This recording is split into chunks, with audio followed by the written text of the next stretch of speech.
Hello, this is Helen from the future coming in to introduce today's episode. I really enjoyed my conversation with Elf yesterday. Normally, when we record these, we have a pretty good sense of the topics we're going to cover going into the conversation, but we realized this one was going to be much more free-flowing, which was super fun. We covered really interesting philosophies that shaped the Forgotten Runes Wizards cult, including a 19th century movement called Romanticism, which informed Elf's view of the role of an artist both back then and today. As you watch, you're going to see some beautiful romantic artwork, as well as some of Elf's latest work. I hope you enjoy it.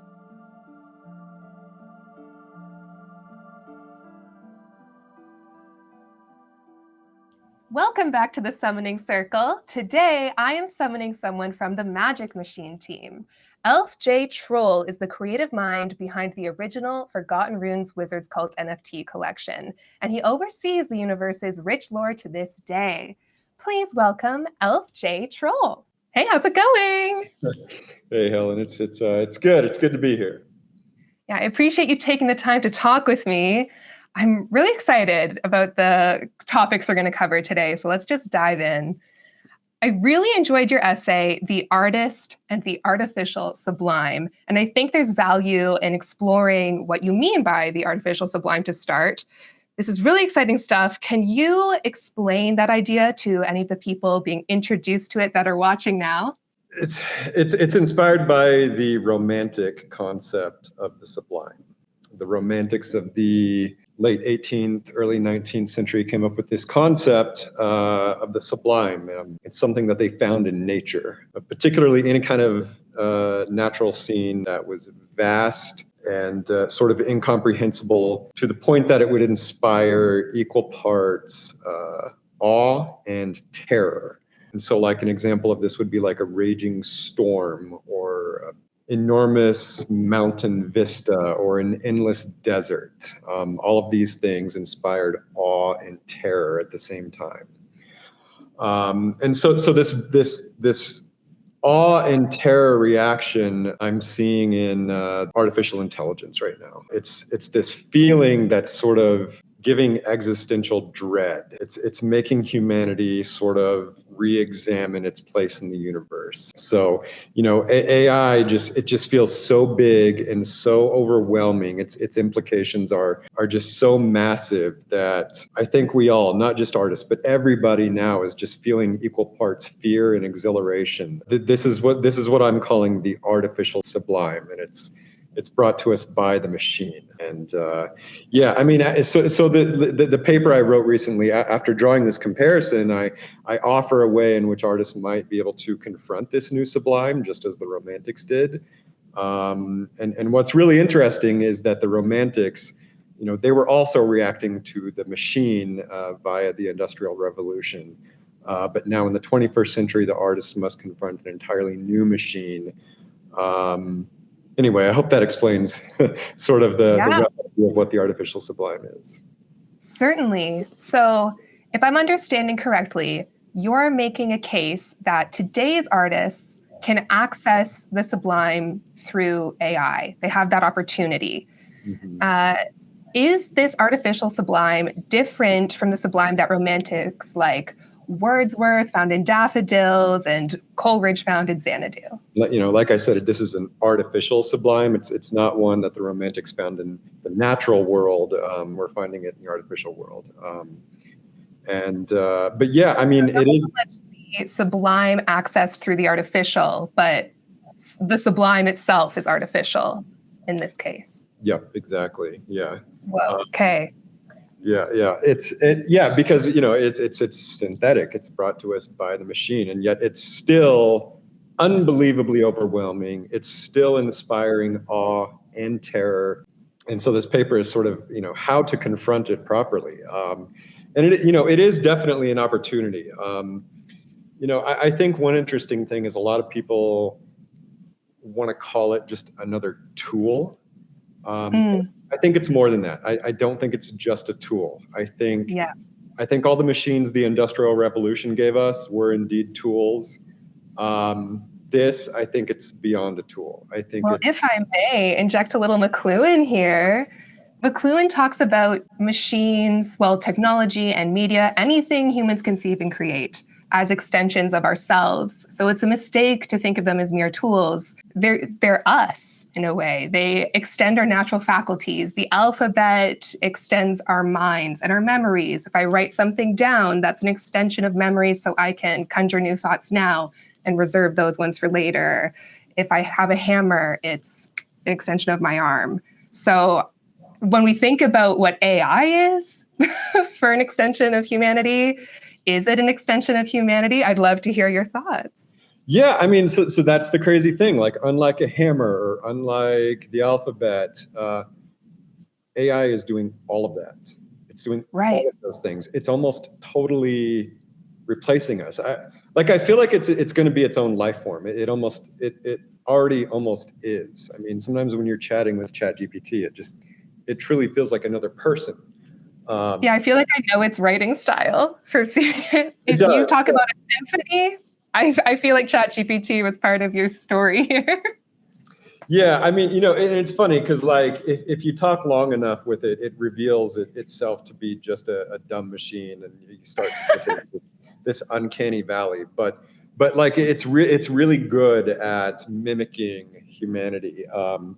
And sometimes feels indistinguishable. I mean, it even like has a sense of humor sometimes. Like Claude, for example, was really good about injecting humor into a lot of its answers. It's inspiring this existential crisis. And for any artist or anybody out there who has felt that, like, I'm right there with you. I've felt the entire gamut of rage and mockery and hopelessness and indifference and then on the other side, joy and inspiration at this new paradigm shift. But like, I don't think we can be indifferent about it, and I don't think it helps to just wallow in the fear and the terror. I think we have to confront it, and we have to learn how to work with it, and we certainly cannot let it silence us. Or it wins, just as the Romantics confronted the Industrial Revolution and used it to make art. I think we have to do the same thing with AI. Okay, that leads so beautifully into my next question. You mentioned William Blake in the article. Blake saw the age of reason as having gone too far and lost track of capital T truth. Do you see yourself at a similar crossroads in our time? Did the electronic age of the 20th century go too far and lose track of the sublime? Yeah. So, yeah, I don't think the age of reason lost track of truth. I don't think that's how I would describe it. I think like science and rationality can describe the world in a very powerful way.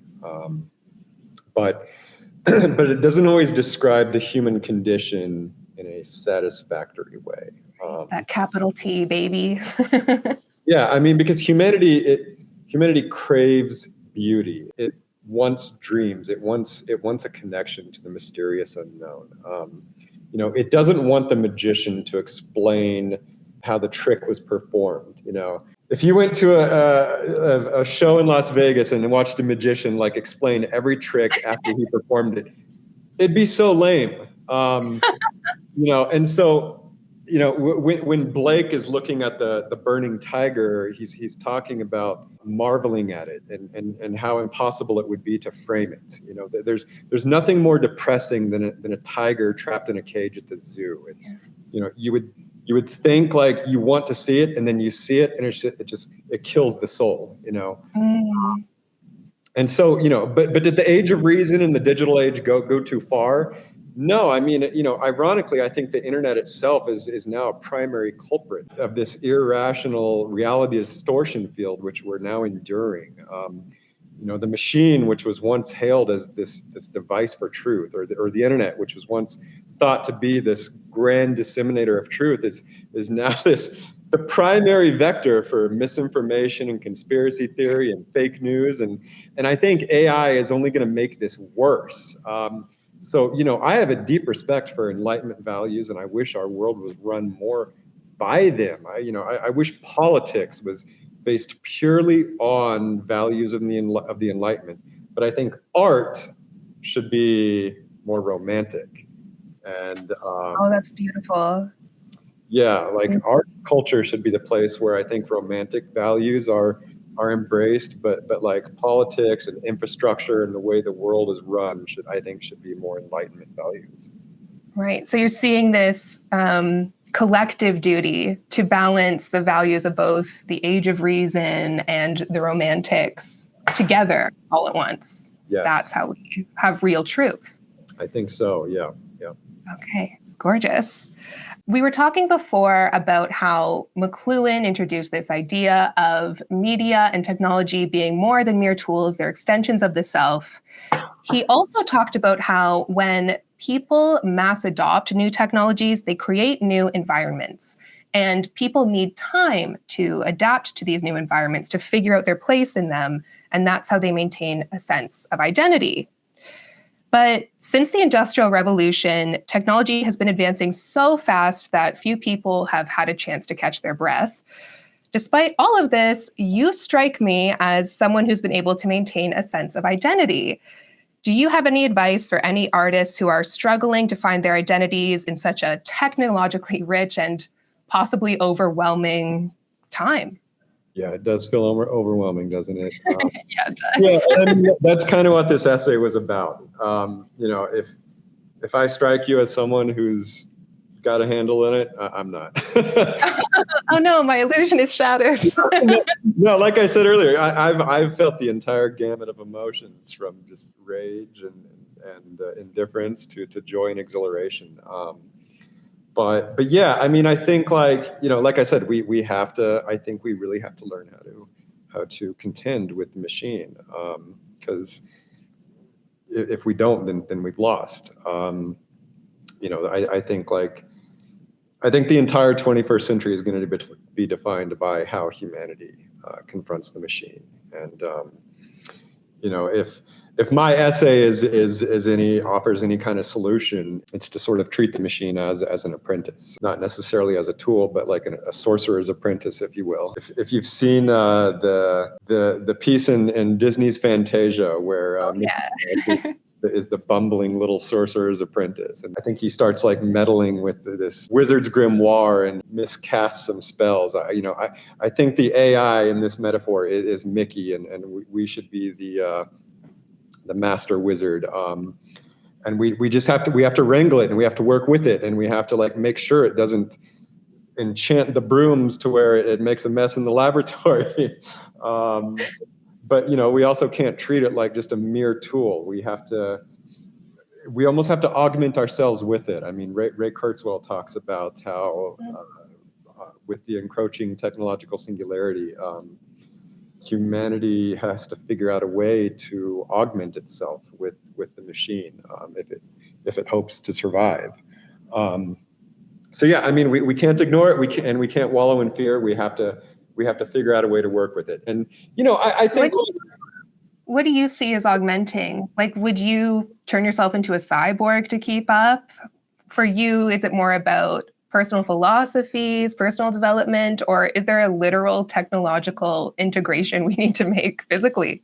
Yeah, that's a good question. Honestly, I don't know yet. Like, as far as like putting Elon Musk neural implants, I'm, as of right now, totally against that. But no, I think like to give a concrete example right now, like I think it's fine to like dabble with AI art making tools, just as long as I think you need to still manipulate what it's giving you so that it's not telling you what the art should be. You should tell it what the art is. More of an interaction. Yeah. I was using this metaphor in the essay of like monsters coming from the fog. We can't let these monsters overwhelm us. We have to tame them. We have to sort of frame the burning tiger, if you will, and not just let it run amok. But yeah, right. I don't know. The tiger will will eat, the tiger will hunt. That's part of its beauty. How could God create such a creature? And yet, there it is. What are we to do with it? It's still sad to put it in a cage. Yeah. Yeah. If only we had all the answers, Al.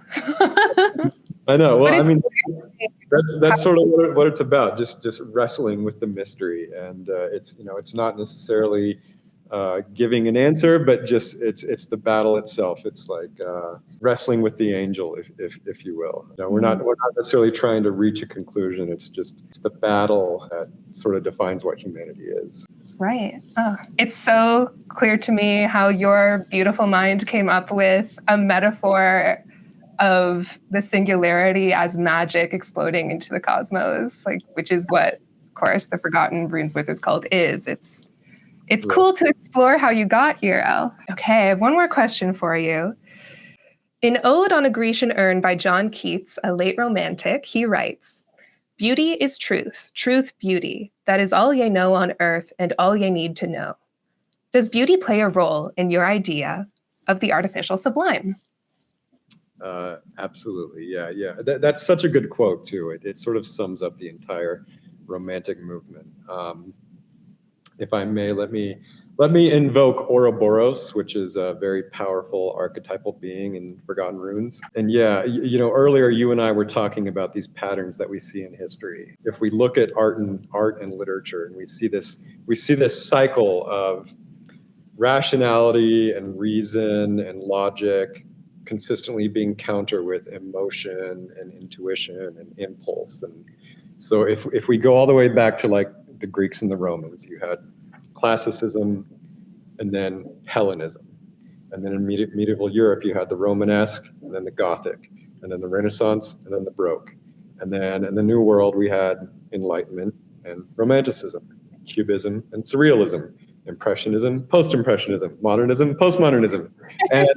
And so what I think after seeing this cycle repeat for thousands of years, I think like where I'm at now is this new mode of thought called Metamodernism. And Metamodernism is where you sort of simultaneously oscillate between optimism and skepticism, reason and irrationality, science and magic, if you will, the magic in the machine. And you sort of like allow yourself to be enchanted by dreams, but you also maintain an awareness and a pragmatism. Another way I like to describe it is a sort of quantum superposition. It's simultaneously being on 0 and 1. Again, this is why like quantum magic is big in the Runiverse as well. I could go on a whole tangent about quantum mechanics and how it's like almost indistinguishable from magic, and it's a very. I always say that science is magic. If you take it far enough. Yeah. Yeah. And ironically, like for those who have delved the deepest into magic, they tried to apply a scientific framework on top of it. Like little known fact, Isaac Newton, sort of the father of modern science, was also an alchemist. He believed in alchemy, and his penetration of alchemy led him to a lot of like foundational scientific concepts. Right. Anyway, they talk about like Nikola Tesla having been visited in his dreams, that same kind of concept, great minds getting messages from beyond, that's magic. Totally. Yeah. And so but to answer your question, does beauty play a role in the artificial sublime? Yeah, I mean, I think beauty definitely plays a role in everything humanity does. It's so important to have beauty in our lives. I think like whether we know it or not, I think beauty is probably one of the most important signposts that we're all running towards, a North Star, if you will, whether we know it or not. So yeah, I mean, beauty is critical, but we also have to always make sure to balance it with rationality and reason and science. Well, thanks so much, Elf. Those are my questions. Do you have anything you want to tell the people watching to sign off here? Join the cult. No.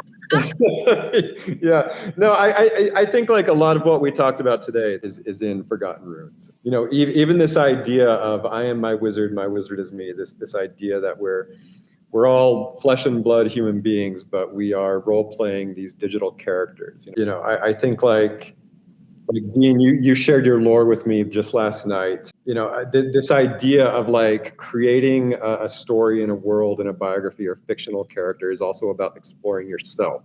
Like Dean, I know you put yourself into that character. Sure did. You are your wizard, and your wizard is you. And I think that's sort of what Forgotten Runes is all about. Also, the meta quality of you addressing the editor of this video, we're breaking illusions all over the place. Exactly. It's my vocal debut on the Summoning Circle today. Here we go. Yeah. Right at the end. Amazing. Cool. Well, thank you so much, Elf. I appreciate you letting me dive into your mind. It's a beautiful one. Yeah, thanks for having me. I'll come back anytime. Cool. Bye for now. You had a question about like my goat in the previous one, and I like had a huge thing written about. Wait, well then let's talk about your goat. No, it's okay. We'll do it another time. But get more into goats next time. Yeah. More into the Satanic Temple or whatever. I don't know.